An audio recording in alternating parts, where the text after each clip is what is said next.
With MCC Brussels. She's written 2 books.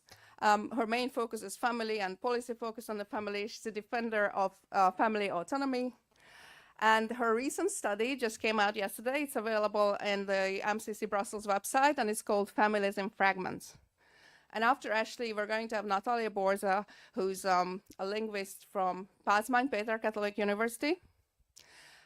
She's written studies on gender-neutral pronouns, and a more recent one on the first Hungarian children's book that introduces the concept of gender to young children. So ladies and gentlemen, let's welcome Ashley.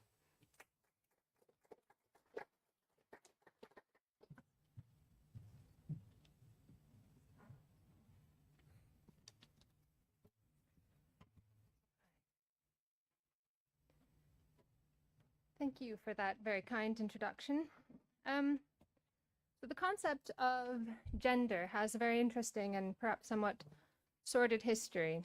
A concern for women's rights and women's issues obviously emerged as far back, well, you can take concern back as far as you like, but during the Enlightenment, you famously had John Stuart Mill and other figures who talked about women's issues. And then towards the mid-20th century, we had a rising concern for women in policy that, as more and more women entered the workplace, there were concerns about how you would manage these sorts of things, women's rights.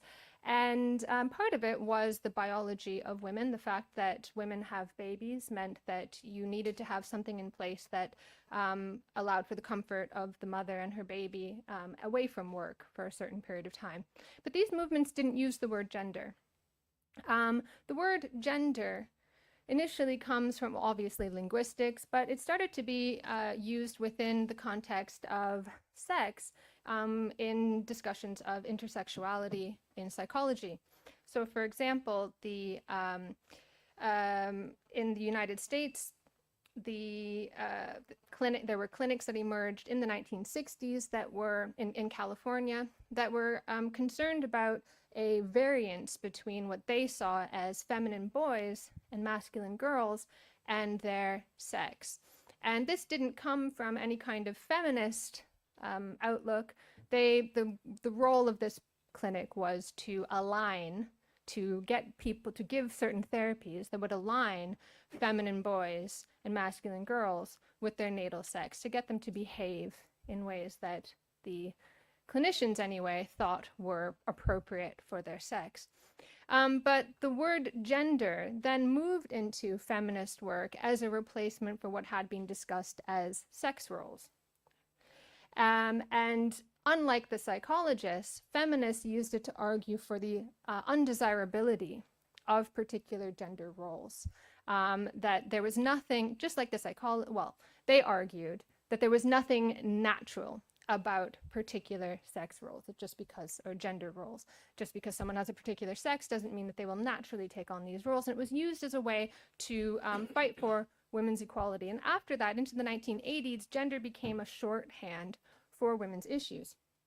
And so what happened was gender, as a more expansive concept now, including the long-forgotten gender identity of the 1960s, has come back into policymaking through the doors that were opened by the institutionalization or the use in policy of gender as gender equality. So that's one of the first things that happened, although it's not the only thing that happened. And so as institutions became more concerned about gender, they institutionalized women's rights via the language of gender. But by the 1990s, this began to seem a little bit stale. And policymakers who were interested in equality were looking for something new. And they were receptive, therefore, to what were at the time LGBT groups, who wanted to open up the equalities agenda to gay and lesbian rights. And so there was this inroad that was created there when gender didn't seem sexy. Gender as a women's rights issue didn't seem all that sexy. And so there was a move toward gay and lesbian rights.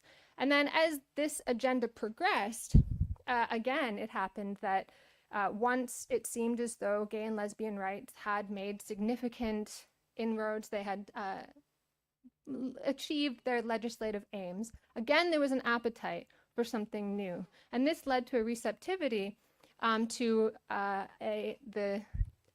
the gender side of the LGBTIQ continuum. Because initially, LGB was concerned about sexuality, and obviously TIQ and so on was interested in gender identity. And this wasn't frictionless. In fact, the difference between a concern for sexuality and a concern for gender identity caused some problems within the gay rights movement itself. For instance, in the United States, ENDA, an act that had been in development for 30 years, was effectively vetoed in 2007 when advocates for gender identity wanted to add something about identity into the act. So this was legislation that would enshrine gay and lesbian rights, gay, lesbian, and bisexual rights in the United States for the first time. And it had been developing for 30 years. And then in a short space of time, people who wanted a more expansive concept of gender identity were able to put in some lines that also included them without very much debate about this. So of course it went to, this became very controversial and this stalled the policy. And people who were interested in sexuality were kind of annoyed. They said, we've been fighting for this for 30 years and you've effectively vetoed the policy. Not everybody. Obviously, there were, the fact that it was vetoed was because the LGBT groups refused to support it if the gender lines were removed. But anyway, so this more expansive concern for gender was sort of tacked on to LGBT movements as they became more successful. So Stonewall, for instance, in the UK, was very successful in getting their legislative changes that they wanted, and therefore they were receptive to the growing trans agenda, the growing gender identity agenda, and they foregrounded it in what they were doing. And then, of course, when it came to gender, another example from the UK, there was a decision to set up a group about gender. It was it would be focused on women's issues. This came out of some debates in an all-party group. And so they set up this gender group. And it was supposed to be about women. That was the initial thing. And I'm not saying it should only be about women, but it's interesting that it was initially about women. And one of the first reports that came out was about gender identity. And so these sort of inroads were made through piggybacking on existing policy and bundling more expansive concerns for gender onto policies that were much more, that had much more public purchase, that people in the public were more or less in favor of. So in some countries, gender self-identification, making it easier for people to change their gender and to have certification of this was bundled into gay rights legislation and gay marriage, which most people were in favor of. And if you look at reports produced by activist groups, for instance, a report put out in 2019 by Iglio and Reuters called Only Adults, they talk about how it's a report reviewing years of activism. And what's interesting about that is how over and over they self-consciously talk about how policies have to be changed or policies are more effective the more they subvert public debate. The less that the public or the media debates things, the better. And they talk about how they were most successful in changing the policy in countries where there was the least attention, where they were able to, as I said, piggyback their concerns onto agendas that had a lot more purchase, that most people agreed with. And this is kind of why a lot of people were blindsided when gender began to mean something else. And it seemed to be, sometime around 2017, 2018, this agenda appeared to emerge fully formed, already institutionalized into policy or about to be institutionalized. So for instance, in the UK, very quickly, there was an announcement on behalf of the then Prime Minister Theresa May that a streamlined process for gender self-identification or of changing one's gender was going to be introduced without very much public debate. And in fact, women's groups have expressed surprise that this had happened. And they weren't even aware that it was going on. And so and so it was already on the agenda, already something was going to happen before anybody really knew it was happening. And the reason for that is because, as I said, they expressly sought to subvert public opinion. So why do that? Why seek covert pathways to policy? And I think part of the reason is that if you see the public as part of the problem, rather than a constituency that needs to be convinced, then the public becomes the outcome of your policy, not the pathway to the policy. And so what happened was, rather than what we might assume is the ideal of democracy, where you seek to change people's minds in order to change a policy, part of the movement was to change policy to change people's minds. And so within this, institutions became key targets of activism. So one of the pathways for policy, for social change that activist groups and NGOs targeted was sex education. And they found an open door because generally teachers didn't want to teach this. They felt that they had to. And so these NGOs and activist groups offered to come in and give these sort of packages and teach this education. And this was important because the idea was that you could change people's ideas about gender identity, not just in terms of like a huge range of identities, whatever they might be, but also in terms of gender stereotyping, which policymakers have long seen as an impediment to the policies that they want. For example, dual earner families as a driver of economic growth. When there are impediments to that, the idea is, well, it's gender stereotyping that's stopping women from going out into the workplace as much as we would like them to. So gender stereotyping in general is seen as an issue, and education is seen as a key inroad. So you have to get children as young as possible and kind of shake all the bad stereotypes out of them. And then you will, from the bottom up, kind of grow the kinds of policies or outcomes that you want. But this was, at least for activists for a more expanded concern for gender that wanted to go in and teach sex education, this was a double-edged sword. Because sex education is famously what we call a position issue. It's very controversial. People cannot agree about what, whether, and how you should teach sex education of any kind. And so going in and teaching concepts of gender that are very much at variance with what most people think, right or wrong, was bound to cause controversy. And this, in fact, is one of the first places where people encountered this agenda for the first time, when they found that it was being taught in schools. And this created a huge amount of backlash. So that's just one example of this attempt to kind of go in using covert means to make a change that then had a negative effect. Because what happens is, when you use policy, when you have, well, I think at the base of all of this, we have a conflict over values. Although it is communicated through the language of rights, and there are certainly some rights issues, at the core of the gender debate are values. As a woman, what should you do? What does that mean? As a man, what should you do? What does that mean? As a human being, what should you do? Really deep questions about what it means to be human. Things that people are going to struggle over. We call this a value conflict. And the outcome of a value conflict can go in three directions. You can bargain, you can give and take. You give a little and you get a little. Abortion policy is a good example of this in the UK. Nobody quite got what they wanted, but there's a sort of tacit agreement. It's not affirmed. You don't get abortion on demand just as a value in the culture and in policy. There are, checks and balances and so on. But it effectively works for people who want abortion. Yes, they want something more extreme, but they have accepted this sort of tacit kind of agreement. That's bargaining. Okay.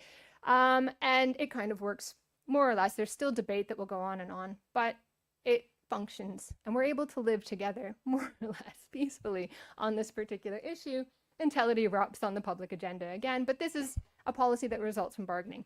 The second is consensus. When you put your values on the table, and we debate them, we can reach a consensus. And the third is naked power. You just crush the opposition. And I think what's happening more and more with policy is activists and NGOs and lobby groups and so on opt for a naked power approach through these kinds of covert means. And they adopt what the sociologist Joseph Gusfield calls a coercive reform. And coercive reform is when you can't trust a group, your target group, to hold your values, and you think there's no point in trying to convince them. You know your values are not the values of society. So you seek to use law and reform to force those values onto people. And Gusfield is talking about the American temperance movement, prohibition. And he asked, why do people who, didn't live near drinkers care so much about other people's drinking? And he said because they were concerned that their values were not the values of the culture. And that's what it was really about. It was about affirming hard work and teetotaling and whatever as the values of the culture. So at least they knew. They knew people were going to break the rules, but they could sleep well in the knowledge that when they broke the rules, it was their rules that they were breaking. And I think a lot of activists know that society doesn't hold their values, but they can sleep well knowing that when people oppose these values, there's not really a debate happening. They're transgressing their values and norms that have now been affirmed by the culture.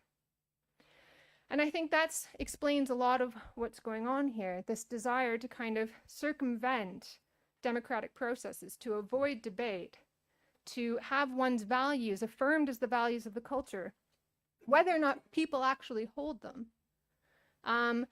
So that even when they are broken, even when people say, hey, I don't agree with that, there's not really a debate happening. You can simply reaffirm your values. But these are the values of the culture. See, I have it enshrined in law. I have it enshrined in policy. And I think generally this isn't good for anyone. This isn't good for policymaking. We live in complex, pluralistic societies. There are lots of values at play. And people are going to disagree about things. And you cannot simply circumvent that disagreement to use a naked power approach to crush other people's values. Because all that happens is when the opposition takes power or gets the upper hand, they crush you right back. And what we have are extremes.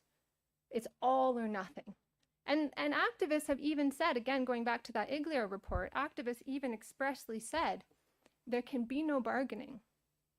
And they warn against gender activists from giving anything on their positions.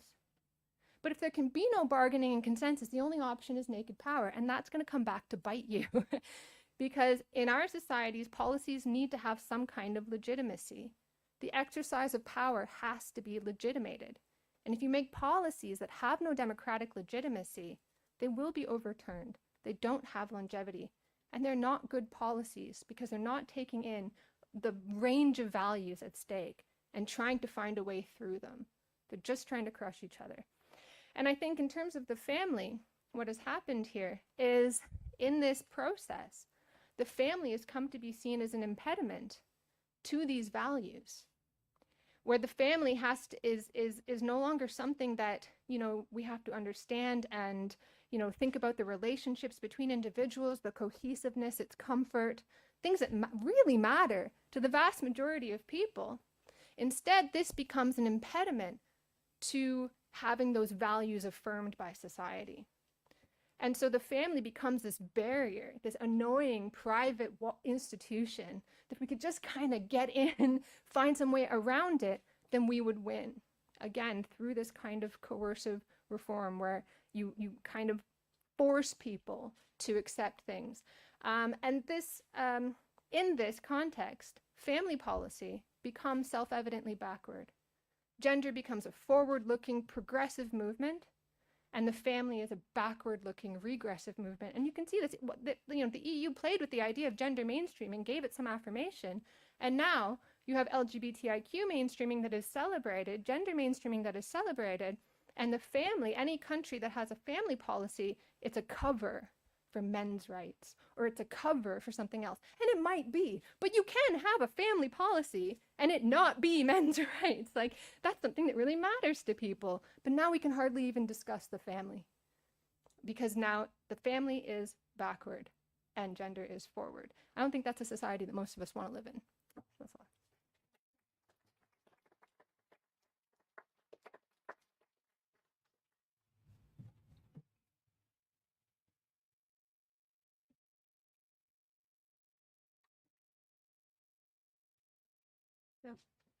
Thank you for the invitation, and thank you for having me here. It's a pleasure to take part in the discussion and to share some of the insights of my research.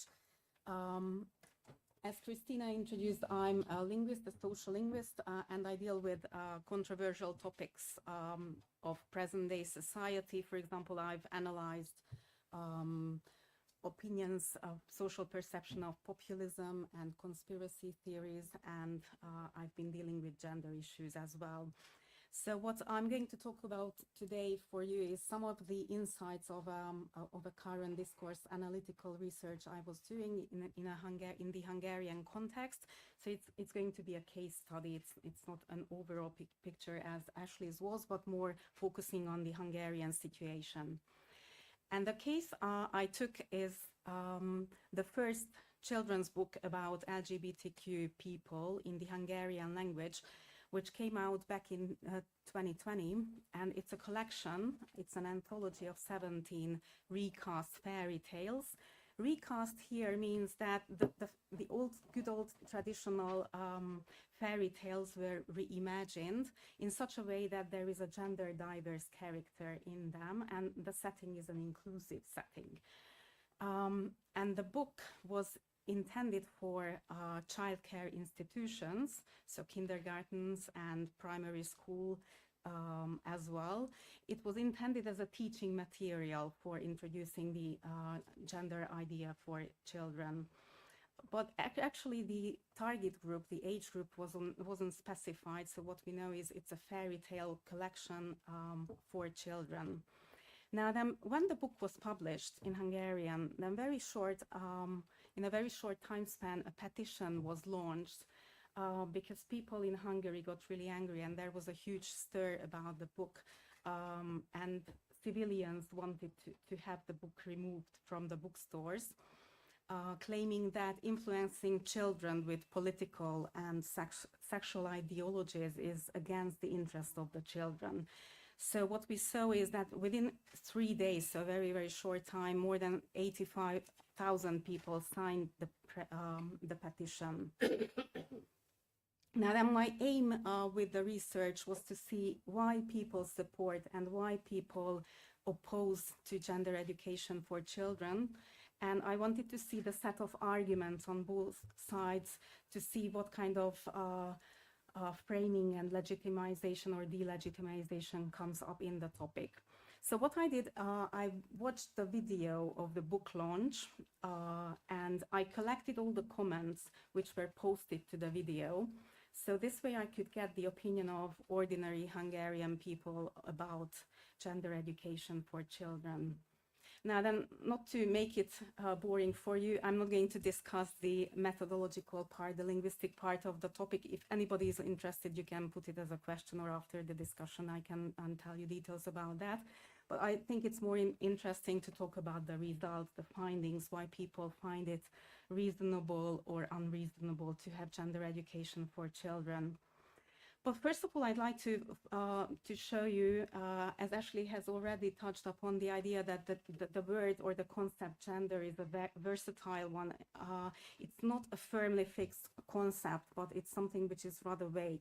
And if you have a look at, for example, the definition of gender, which was given by the European Institution for Gender Equality, then you find a rather, I would say, mild definition, because it says that gender is the social attributes and opportunities which are associated with being male and female, and the relationships between women and men and girls and boys, as well as the relations between women and those between men.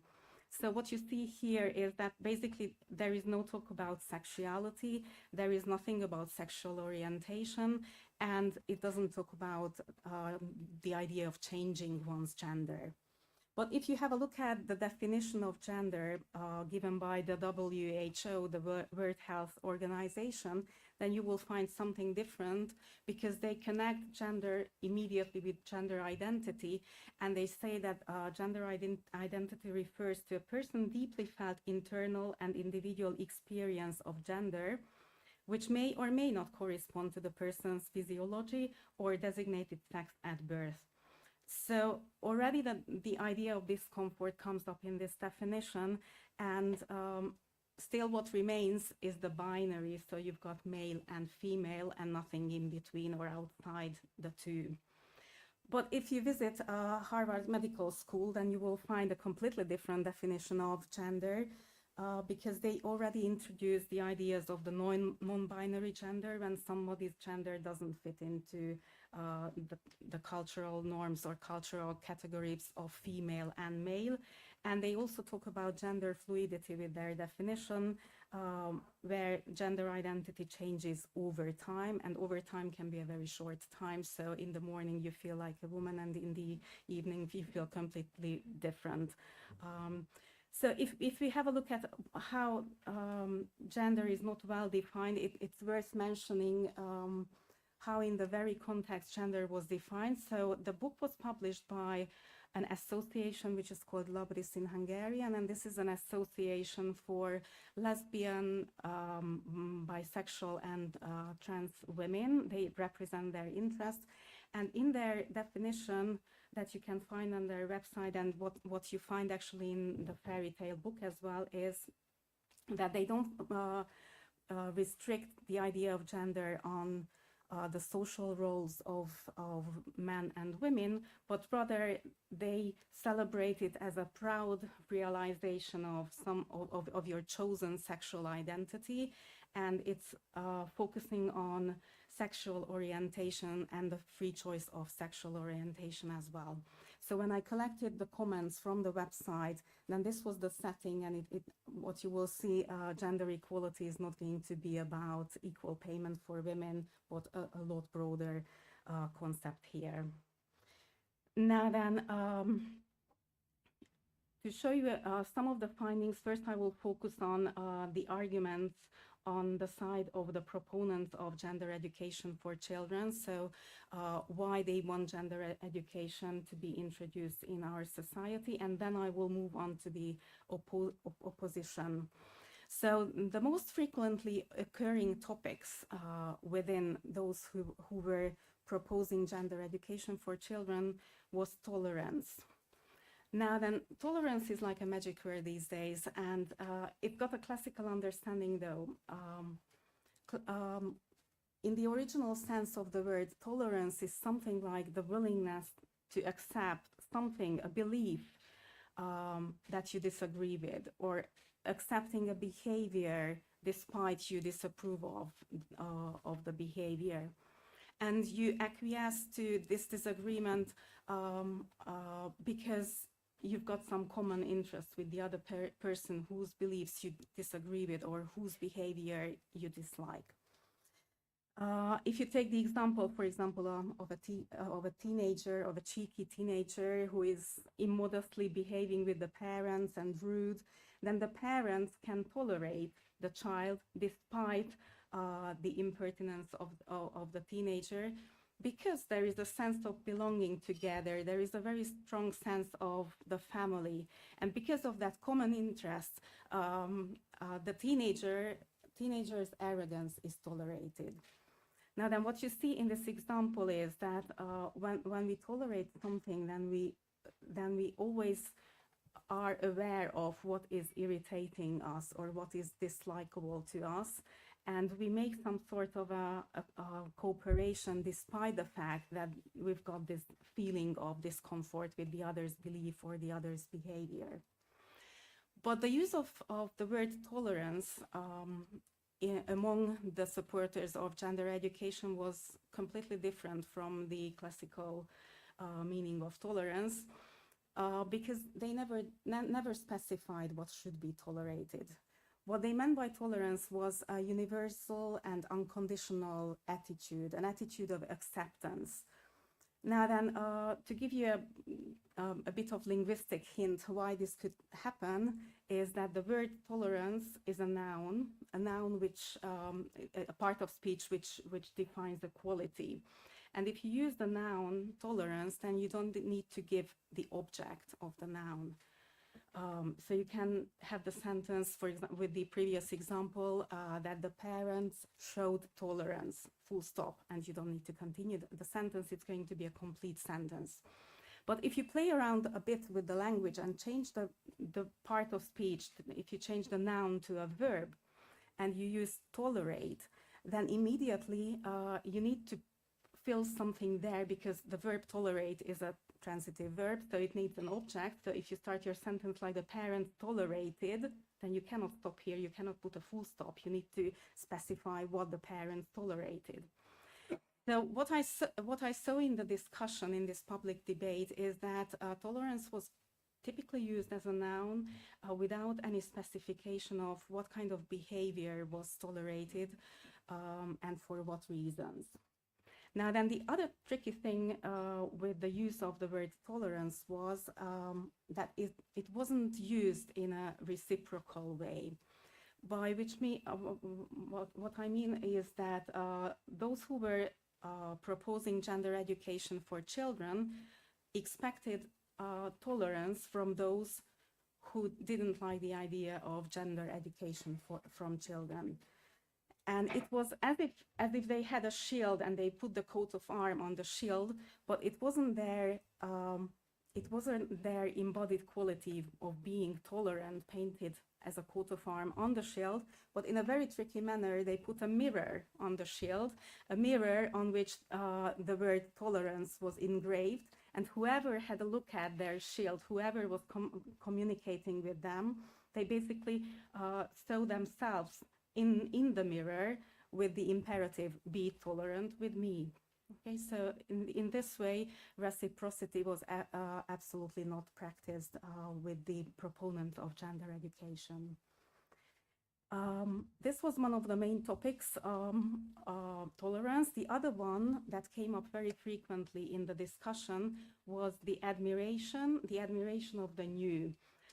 This is called neophilia. Philia, like liking something, and neophilia is when you appreciate something because it's new.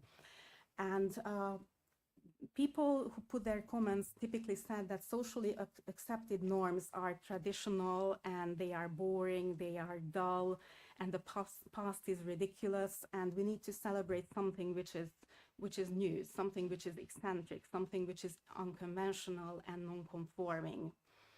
Now then, one of the problems with neophilia, or with this idea of admiring something for the fact of being new, is that it works only if there is a majority who maintains a certain set of rules.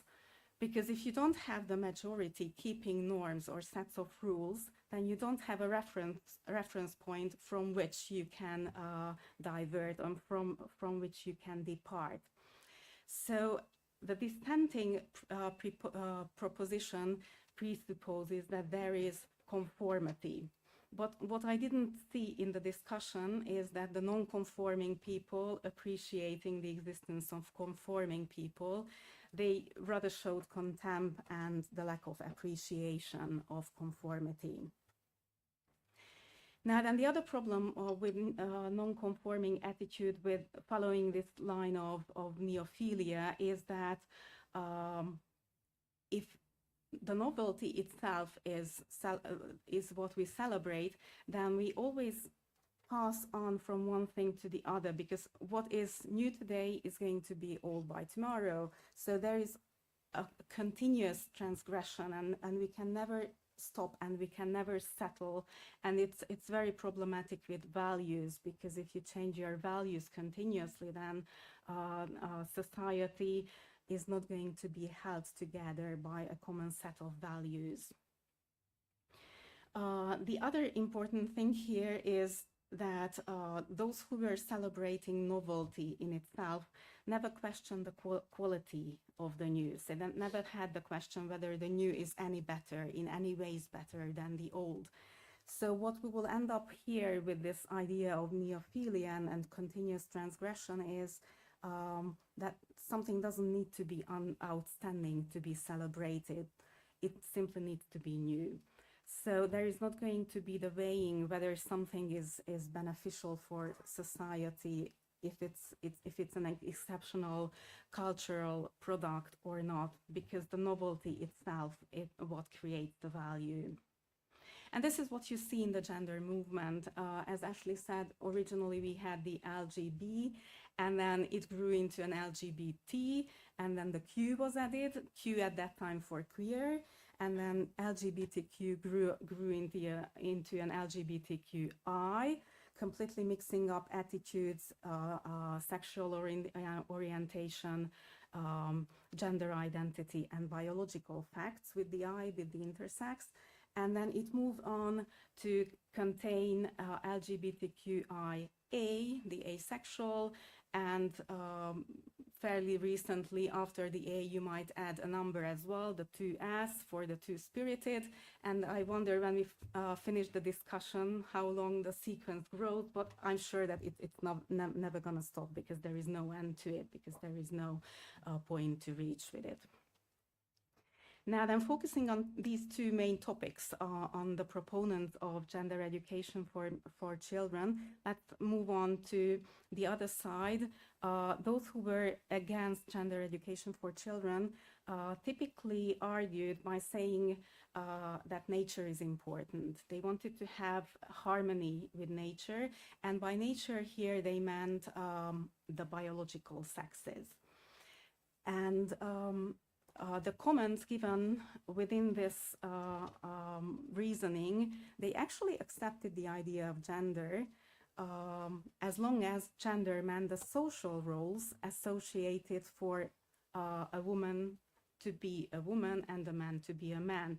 So actually the concordance with being a socially well-functioning person, concordance with the social function and the biological characteristics was highly appreciated, and many of the commenters actually called for the importance of gender education for children, saying that it's not enough to be born female.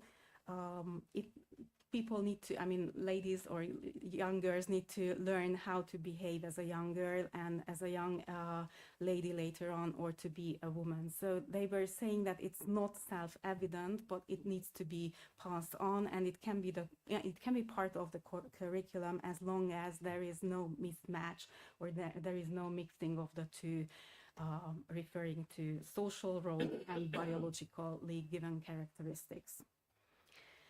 Now then, the idea of discomfort came up very, very frequently in the discussion, and especially with the idea that some of the people who don't feel well in their bodies, who feel discomfort with being a male or a female, they suffered from cognitive and affective distress, which is in medical terms called gender dysphoria.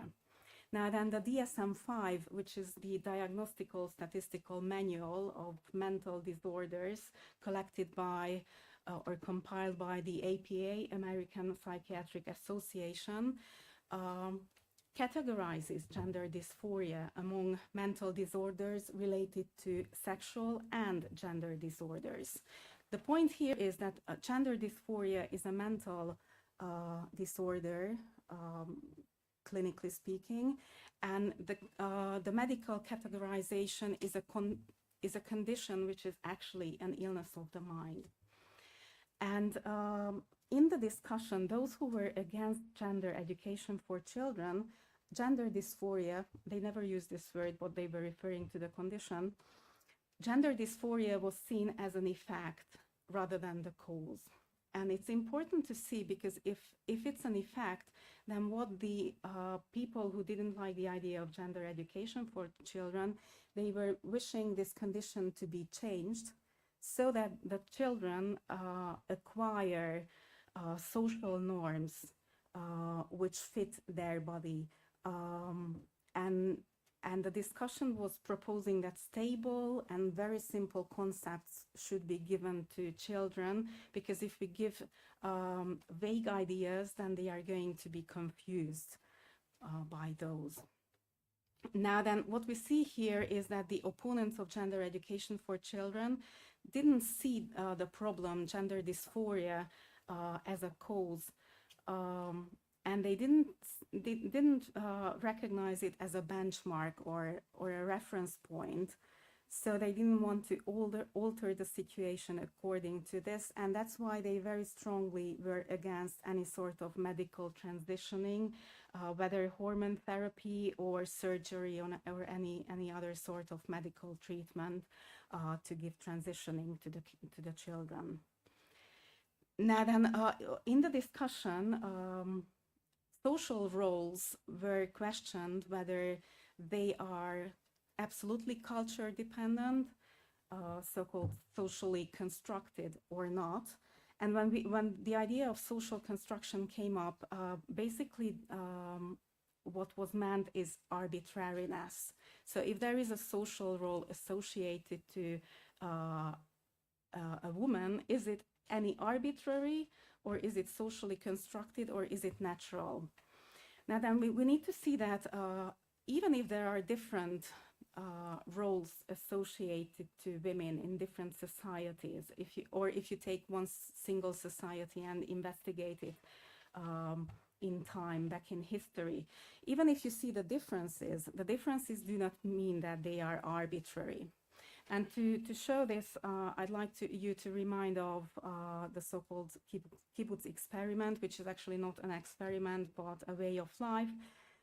Back at the beginning of the 20th century, a voluntary community of international community got together to get an egalitarian way of living. They wanted to have absolutely equal social roles, an equal way of life. I wouldn't say equal rights, but equal way of life, because what they were trying to do in the kibbutz is to have an equal, to have a similar way of living, so that women didn't have specific jobs to carry out, and they were doing the same as men in a kind of a rotary system. So if you take a longer period of time, then everybody was doing everything. So everybody was doing basically the same kind of things. With this, they were trying to avoid the so-called patriarchal system. But what we saw by the third generation, so around the 60s, 1960s, third generation, which means the second in kibbutz-born generations, is that women started to protest. And they said that they want to have more time with their own children. They needed to have time with the family, meaning children, raising children. And on the other hand, they wanted to have light work or light physical work done. They didn't like working on the farm, which was too heavy physical work for them. And they said that men are stronger, so why isn't it men doing strong work on the farm? So that was in the 60s. And actually their protest was successful in a way that they changed the system. And even these days, those who live on a voluntary basis in a kibbutz, women tend not to work in the industrial sector or the agriculture or economic part of living. And if we consider the framing of the arguments of the women back in the 1960s, is what they were saying is they want to have their natural needs. Okay, so what you see here is that social roles are not completely arbitrary, but they stem from the natural needs, the natural biological facts that men and women are different.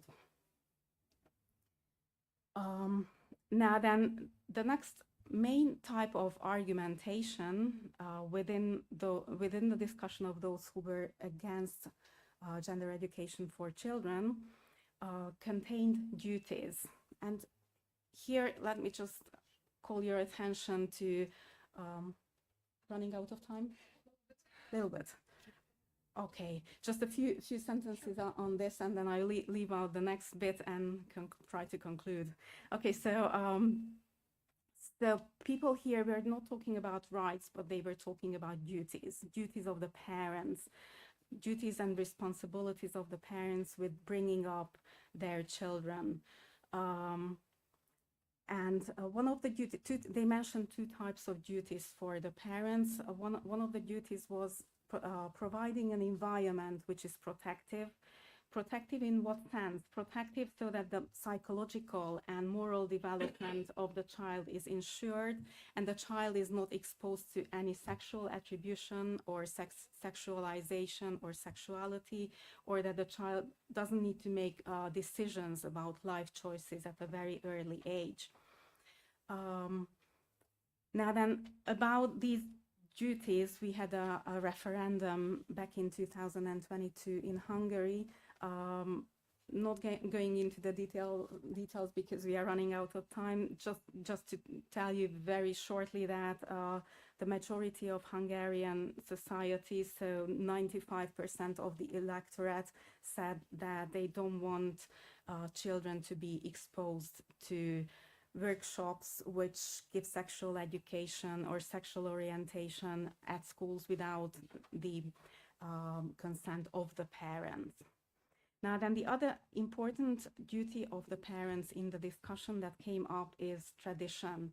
Tradition in the sense that parents are responsible to pass on the values that they were given, that they received from their parents and grandparents and forefathers, so that so-called tested models is passed on, because we've got long generations of the same system, same family model going on. So what we can be sure is that this is a working model, and it's the role and duty of the parents to pass on these values.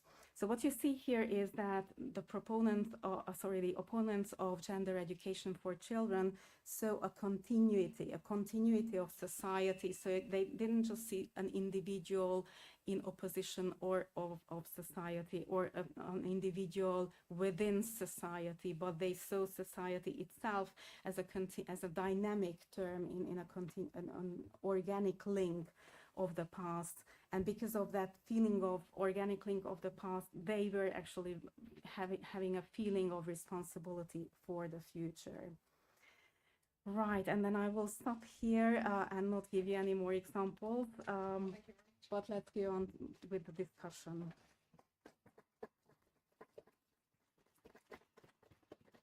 Thank you to the both of you. I think we've heard some very interesting points and some overlaps, but a lot of many different dimensions.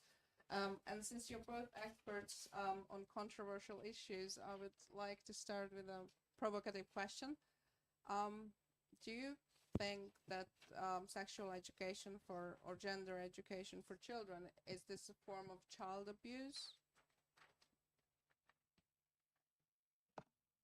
No, I think we need to be careful about these kinds. This is what I'm saying. Like, we just keep ratcheting it up, you know? Like, we can't have any discussion. So it's like there's groomers and pedophiles on this side, and it's child abuse, and it's crazy. Come on, we need to be able to find a solution here. There, you know, something like how we educate the next generation is a question for society to answer. And there are going to be disagreements. And when people just, as I say, like roll over other people, like bulldoze over other people, then you wind up with this kind of hysteria. Oh, you're abusing children and so on. And then, oh, well, no, you're passing on these harmful stereotypes and quashing individuality, all of this. I think when it comes to education, we have to be able to discuss and decide as a society. And it doesn't mean that everyone's going to be happy at the end of the day. We have to find some workable solution that allows us to live together and that allows us to educate the next generation in the norms and values, the range of them that exist. And we also have to trust that when they grow up and become adults, they will be able to exercise judgment about which values they're going to live by. And I think part of the reason why we want to bulldoze over everybody is because we don't think that that's true. We think whatever somebody learns in childhood, that's it. No one ever changes their mind. Then democracy is an illusion. And that's a really scary, but we've been there before, saying democracy is an illusion, and no one is, fascists would say 1,000 empty heads think that they have thoughts, but they're just being led by a demagogue. That's what fascists said. Now, obviously, I'm taking it to extremes, but I'm just saying, when we lose faith in democracy, we are losing faith in the ability of our society to progress in peaceful ways. It's a dangerous position to be in. Thank you very much. Nátalia, do you have comments on that? Yeah, I think this is something like tolerance. You cannot, I don't know if it works or... Yeah, it's working. Okay. So you cannot use it without content. I mean, sexual education, what does that mean? What do we want to educate? Gender education, what do we want to educate? So if you just overgeneralize it, and then you make it an empty concept, and an empty concept, I would say, is not an abuse, but if you put some different content in it, it might be sexual abuse, it might not. It depends what we mean by that. Thank you. So actually you talked about legitimation, in fact both of you did, and how policy comes from somewhere without public support, and it's a way to re-educate the public in a way. And yet, Nátalia, you mentioned that when the Hungarian referendum was conducted, people have expressed their views very clearly. Does it seem like we have a working democracy in Hungary, and some other countries might not have? Okay, it's interesting to see that in Hungary we had the referendum. I don't know if any other countries have ever done that, so it's very unique that we have the referendum. Now then, obviously those who don't like, those who would like to have gender education for children, they give many ways of explaining away the very high % of people saying no to no to gender education. But what we see is that those who went and voted, very few of them said a clear yes. And the percentage didn't even reach 3% of society. So if you have a look at it, then we have data about how much the electorate, that is adult people, support, or rather say oppose the idea of gender education. Mm-hmm. I think in other countries, democracy is definitely struggling for the reasons that I said before. We don't really have faith in the people, that they can be trusted, that they exercise judgment, they can make up their minds, that they can be convinced, or it's worth trying to convince them. It's absolutely a lost cause.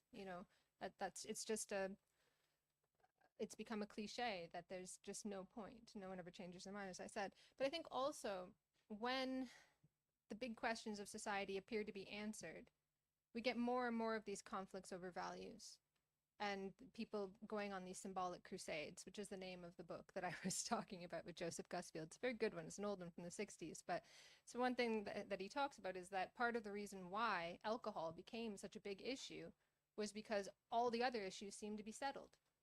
And so it opened up this space in society to argue about what people consumed and what people now do with their bodies and this sort of thing. This becomes one of the big things that we debate, or that we disallow debate on, or that become symbols of progress, because we can't seem to make progress maybe in other areas. The big issues seem quite resistant to change, the perennial issues of our society, like who gets what, poverty, inequality, these things seem really resistant. And so you have this sort of neophilia where it's like, well, I can't solve that problem, but maybe I can celebrate this new thing. Maybe I can find a new kind of inequality to get excited about, and then I'll have done something. So I think that's kind of it's a more complex situation than saying, oh, this country has a better democracy than this. I think what's happening in our democratic societies is that once you kind of take certain questions and put them off the table, that's it. These things can't be debated. They're just decided. That's how society is run. Then it opens up the space for these kinds of value conflicts. Mm-hmm. Thank you very much. I think we can open up now the questions to the audience, because we're a little bit behind time. So Would you have any questions to our speakers? Yes. To yourself, you were talking about the, let's say, the growth in the LGBTIQ, 2QA, whatever, two spirits, what was it?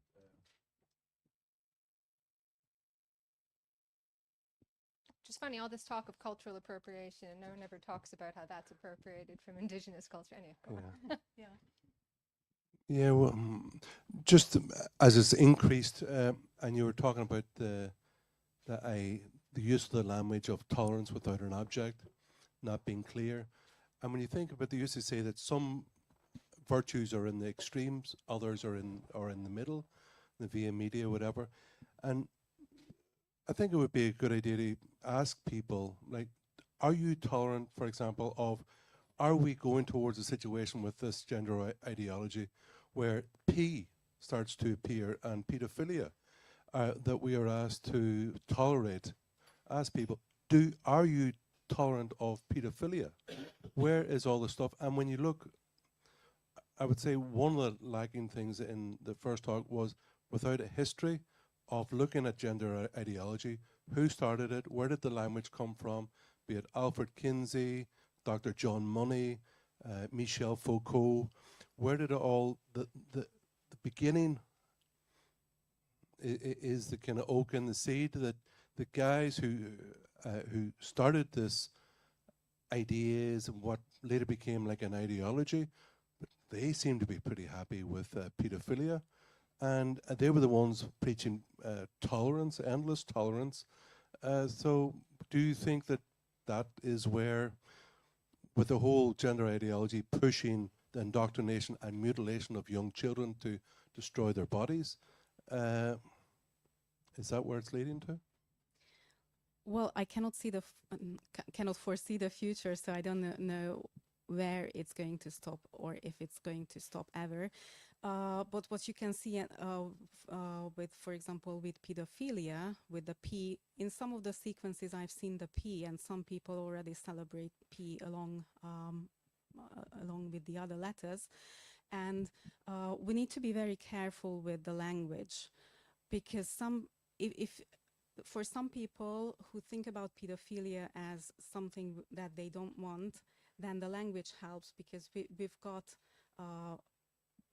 our ideas already, what it actually means physically, or what kind of physical action it means.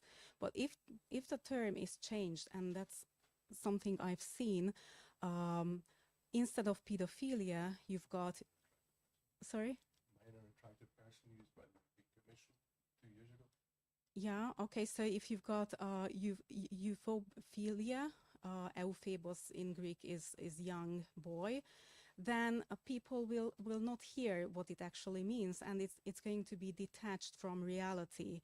So what I think here is important is to keep to physical reality, to physical reality as close as possible, because if we invent a new language, then the language can live its own way and own life, and it can be kind of a narration which is detached from reality, and it can create absolutely new and different things that we actually don't want. Can I say, I actually don't think that will happen. I know people have tried. Like, once they had that doorway open, they started to try to change the language. But it's interesting because people will, in the same breath, kind of say young people, children can choose their gender identity, but then they will turn around and condemn a relationship with a large age gap. And they'll say, oh, well, the younger person, there's a power differential and all this sorts of things. That's a very common thing now, is to sort of problematize relationships with large age gaps. And I think the common thread is this idea that we harm each other.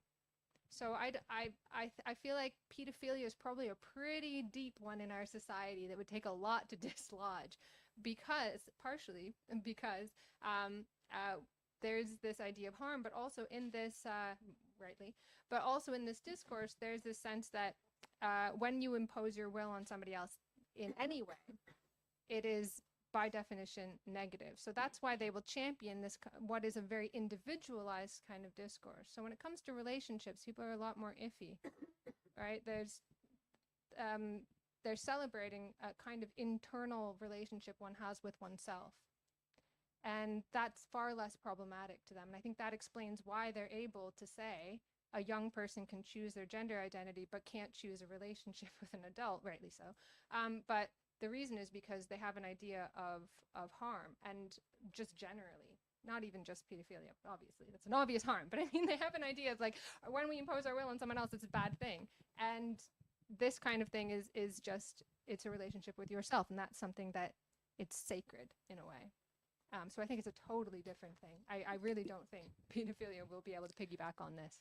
I could be wrong. Thank you. Can I So let's just add hope. something to this?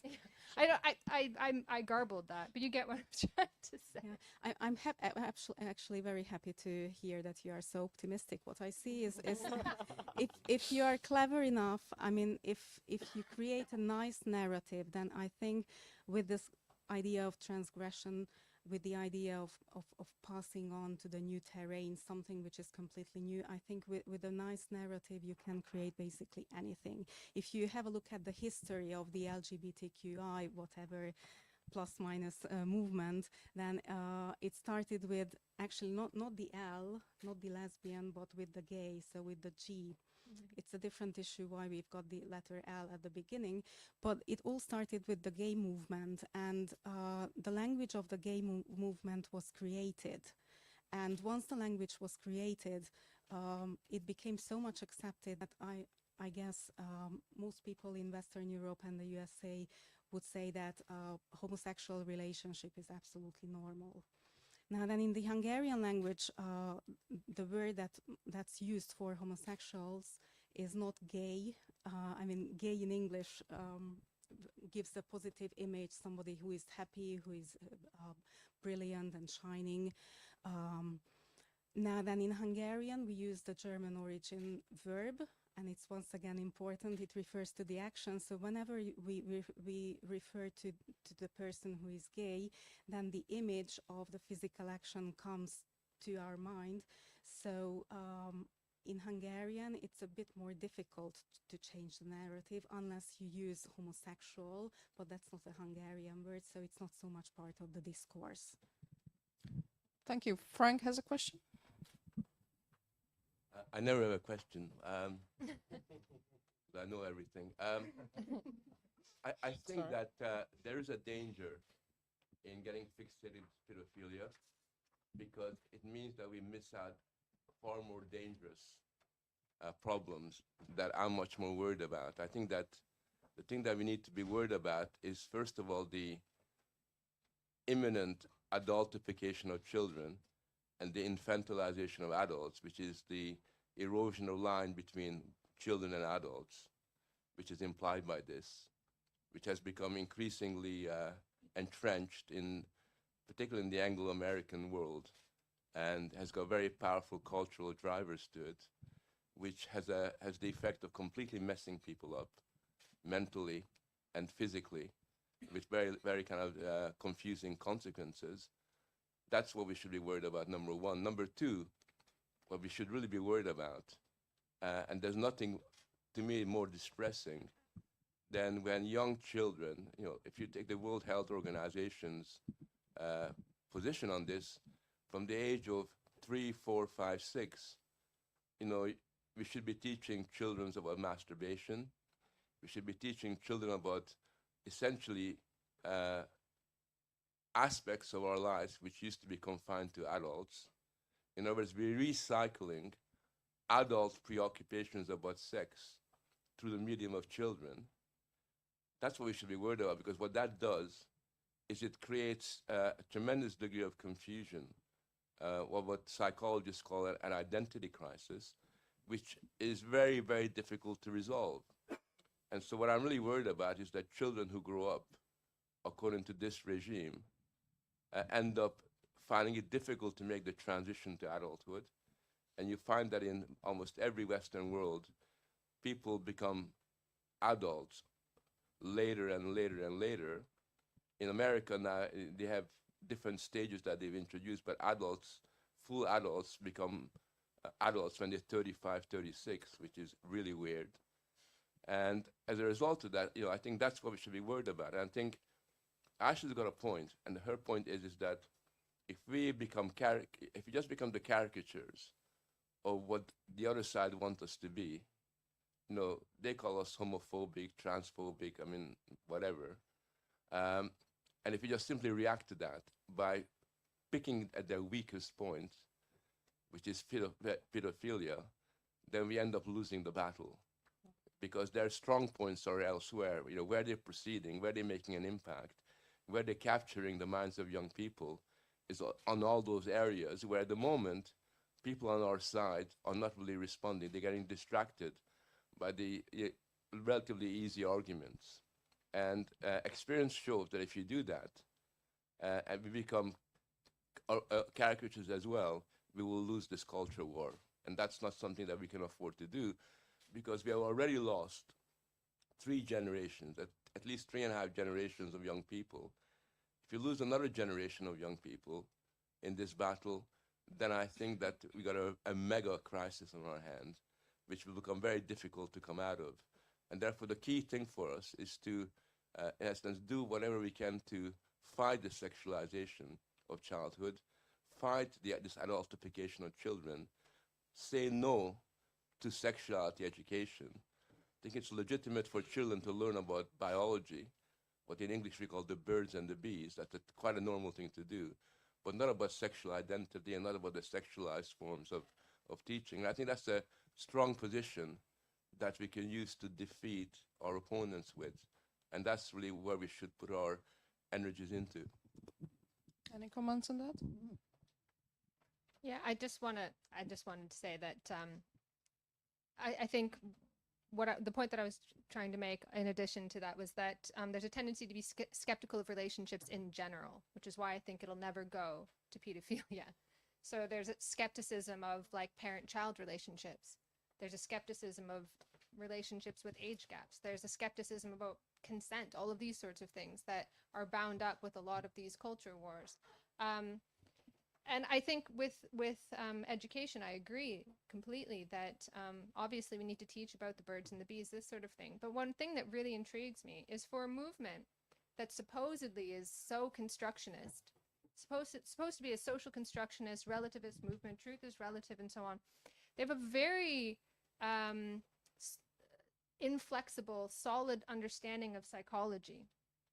Right, so you teach about this sort of sexualities and all these sorts of things when people are young out of this belief that there's something firm and inflexible there, that you just have to teach the child about it. Then through that language, they will discover who they are, as opposed to creating something.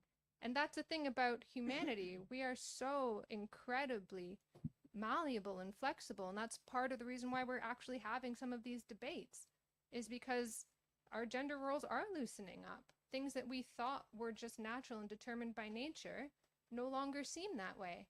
And we need to have a discussion about how we're going to live together.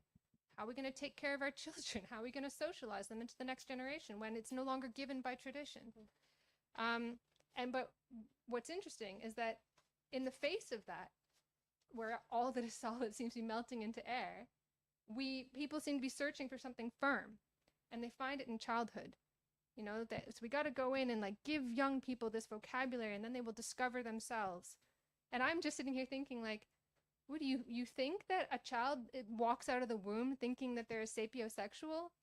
No, that's something that our culture, and it might be a useful thing. Sure, perhaps it's something that people find a useful label for themselves. It's a caricature, obviously, but that is something that is very social and very cultural. And I think, ironically, biology suddenly becomes very ephemeral, and things like identity become very firm. And I think it's this sort of symptom of a kind of situation that we're in, and our inability to reckon with it when all you can say is like 5 different statements on the topic, some mantras that you can say to avoid really digging in and saying, well, what it means to be human is actually not determined from birth, and we have got to figure out how we're going to live in that kind of situation. Thank you, Ashley. Do you have anything to add to that, Natalia? It was nice and complex. Perfect. We have a question from Christian in the back. Yeah, thank you. Interesting debate and presentations. And the topic is very important because we just had a strong debate at the beginning of May in the European Parliament about the Istanbul Convention. And that is the first, based on my knowledge, the first international document that was transposing to law, that it's actually introducing this term of gender identity into legal field. In other words, people will be criminalized for different kind of infractions in regards to gender identity. And now the question that I want to address is from the perspective of a lawmaker. Because when we pass laws, the laws, one of the characteristics of a law, it has to be public. The other one, it has to be clear. So the terms, the words, the vocabulary that we use when we write a law, it has to define clear realities. So especially when you talk about infractions and about penalizing, criminally certain actions, someone has to know how to conduct in a way that will not violate the law. That's the reason why the law has to be clear. And what I've seen happening from my perspective is, I will not even call it these lefties, because it's not a matter of left or right. It's a matter of right and wrong. But it's, they are changing the words in a way that is creating or rephrasing something that was seen right for so long in something that is clearly wrong. And we have to find a way how to explain it to the people on one side, but on the other side also to know, let's say in the European Parliament, how to react to it. Because we keep talking about gender identity. This could be a very good cultural debate, like we do right now. But is this a legal debate? Can we put into a law something that is related to gender identity? Because that's something that you have. If you want to consider yourself, I gave this example in the parliament, a car. If you want to consider yourself a car, do we give you a license plate instead of an ID card? They left, but this is the reality that we live in. When we pass laws, in Romania, for example, we don't mention in the law identity. We mention identification. In California or in many US states, when you have a card, it's not called identity card, it's called identification card. And there's a difference between identity and identification. You can call yourself and claim yourself to be whatever you want. I don't care. Hypothetically speaking, I can accept that you have the right to consider yourself a rock. But from my perspective as a member of the European Parliament, do I have to pass a law to put on an ID card the fact that you are a rock? And if you're a rock, what kind of rock? Or do we use the law to actually define the kind of relationships that we have in a way that will identify ourselves in order to know who we are in regards to each other? So, for example, when you pass the border, Romania is not in Schengen, for example. So when I come from Romania here, or you go from outside of EU and you come in, you have to cross the border checkpoint, right? So they look at your passport and they look at you. If we accept this premise that we pass laws based on who you think you are, can I put another picture, for example, on the passport? Where do we stop with this madness? So I think this is where you guys from the academia have to come up and help us to define these problems, because we see it. I mean, for us, especially for us in the ECR group or ID group, who are kind of reasonable with these things, it's unbelievable, because you open a can of worms where you have all these laws. Christian, thank you so much. I think we understood. We'll just get responses to this and then we'll wrap up. So do you have anything to? Yeah, well, I'd like to do that, but in order to do that, I need to not be like hounded out of polite society and threatened with, you know, losing my job, never working again, this kind of thing, for simply saying we should have a debate about some of these things. I haven't even said anything, you know, just for saying we should have a debate about these things. Like a lot of these questions, I don't have an answer. They're really complicated, difficult questions. And I have trans students who I care about and I'm worried about. You know, there has to be a sane way forward that doesn't mean we just crush this person and what they want out of their lives. We're rolling back even on that. Like we had like a tacit kind of acceptance for like 20 years that if someone passed as the opposite sex, you kind of treated them that way. And now you have people saying like, oh no, I have a responsibility to say, you know, to call you a he because I have a responsibility toward the truth or whatever. So I have a responsibility to ask what's in your pants and this sort of thing. But that's backwards from where we were even 20 years ago. These are really complicated questions, really, really complicated questions about how do we move forward. You know, you can't sort of coerce people to get medical transitions. That's a tough thing, right? But you also can't have someone who's clearly a man go into a women's bathroom because the women there won't like that, right? These are things that have to be negotiated, and we're not doing that. So what we end up with is what I'm talking about, coercive reforms, where you just criminalize the opposition and you make it more and more possible to have any kind of sane policy, and then you just ratchet up, right? Just the opposition gets crazier and crazier. You know, they're groomers and this sort of thing. And then the other side wants more and more extreme things. This is not good for anyone. We've got there must be some sane way where somebody can just live their life as they please and the rest of us can too. But we have to debate it. I have to be able to speak openly, and other people who have an opposing opinion, we've got to be able to just have it out and disagree. And I think we can find these solutions, but we got to stop trying to crush each other.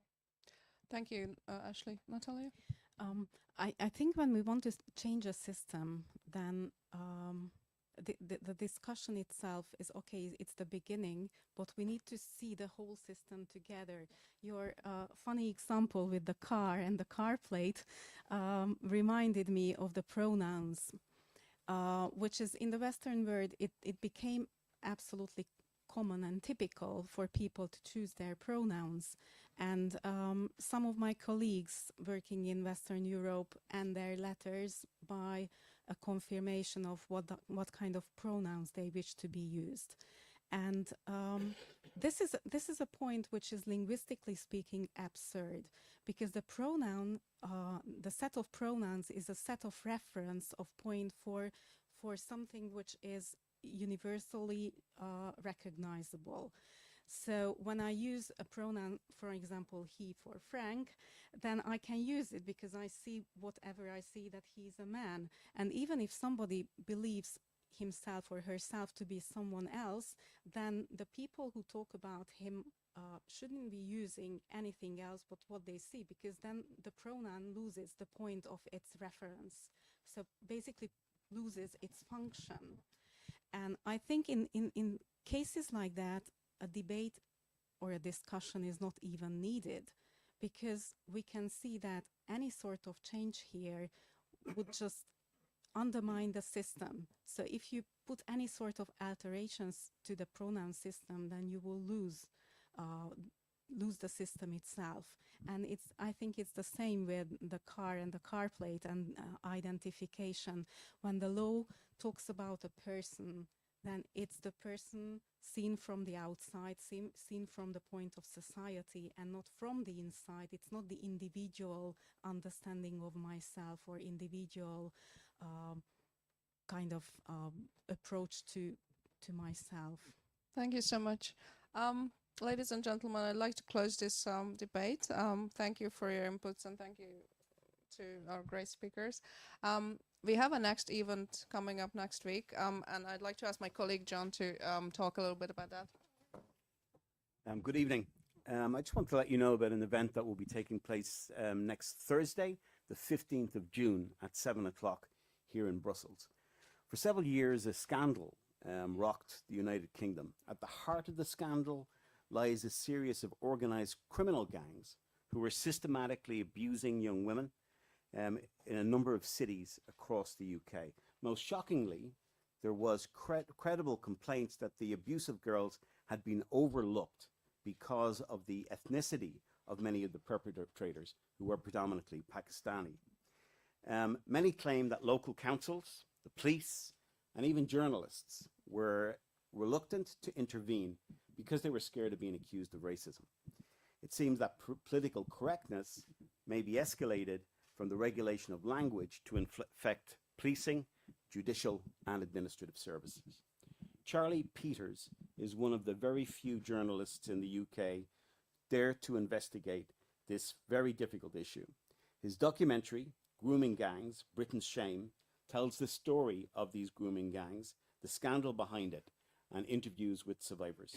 We'll be showing that movie, and we'll have an opportunity to discuss with Charlie his investigation and what he learned from it. It won't be live streamed. It's an in-person event with the filmmaker. I hope you will join us. It's in conjunction with the List Institute here in Brussels. I hope to see you then. Thank you very much. Thank you all, and please join us for